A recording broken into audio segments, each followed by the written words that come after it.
Kita beralih ke informasi lainnya, Saudara. Ada informasi mengenai penganiayaan yang diterimakan oleh seorang mahasiswa oleh seorang pengemudi ojek online di Goa, Sulawesi Selatan.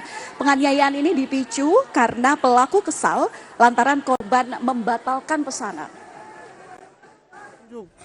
Ini customer gue menangis-nangis, trauma ini, dipukul sama driver. Mahasiswi berusia 20 tahun menangis usai dipukul pengemudi ojek online di Jalan Poros Sumata, Sombaopu, Kabupaten Goa, Sulawesi Selatan. Pemukulan dilakukan pelaku karena emosi lantaran korban membatalkan pesanan ojek online. Pelaku lantas memukul korban dengan tangan kirinya. Sesaat setelah kejadian, pelaku menyerahkan diri dan langsung diperiksa polisi. Minta petunjuk. Ini customer gue menangis. Karena korban memesan ojol, namun setelah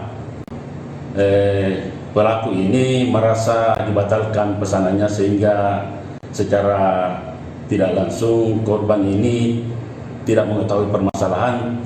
Tiba-tiba pelaku marah dan menganiaya korban dengan cara memukul dia menggunakan tangan kiri.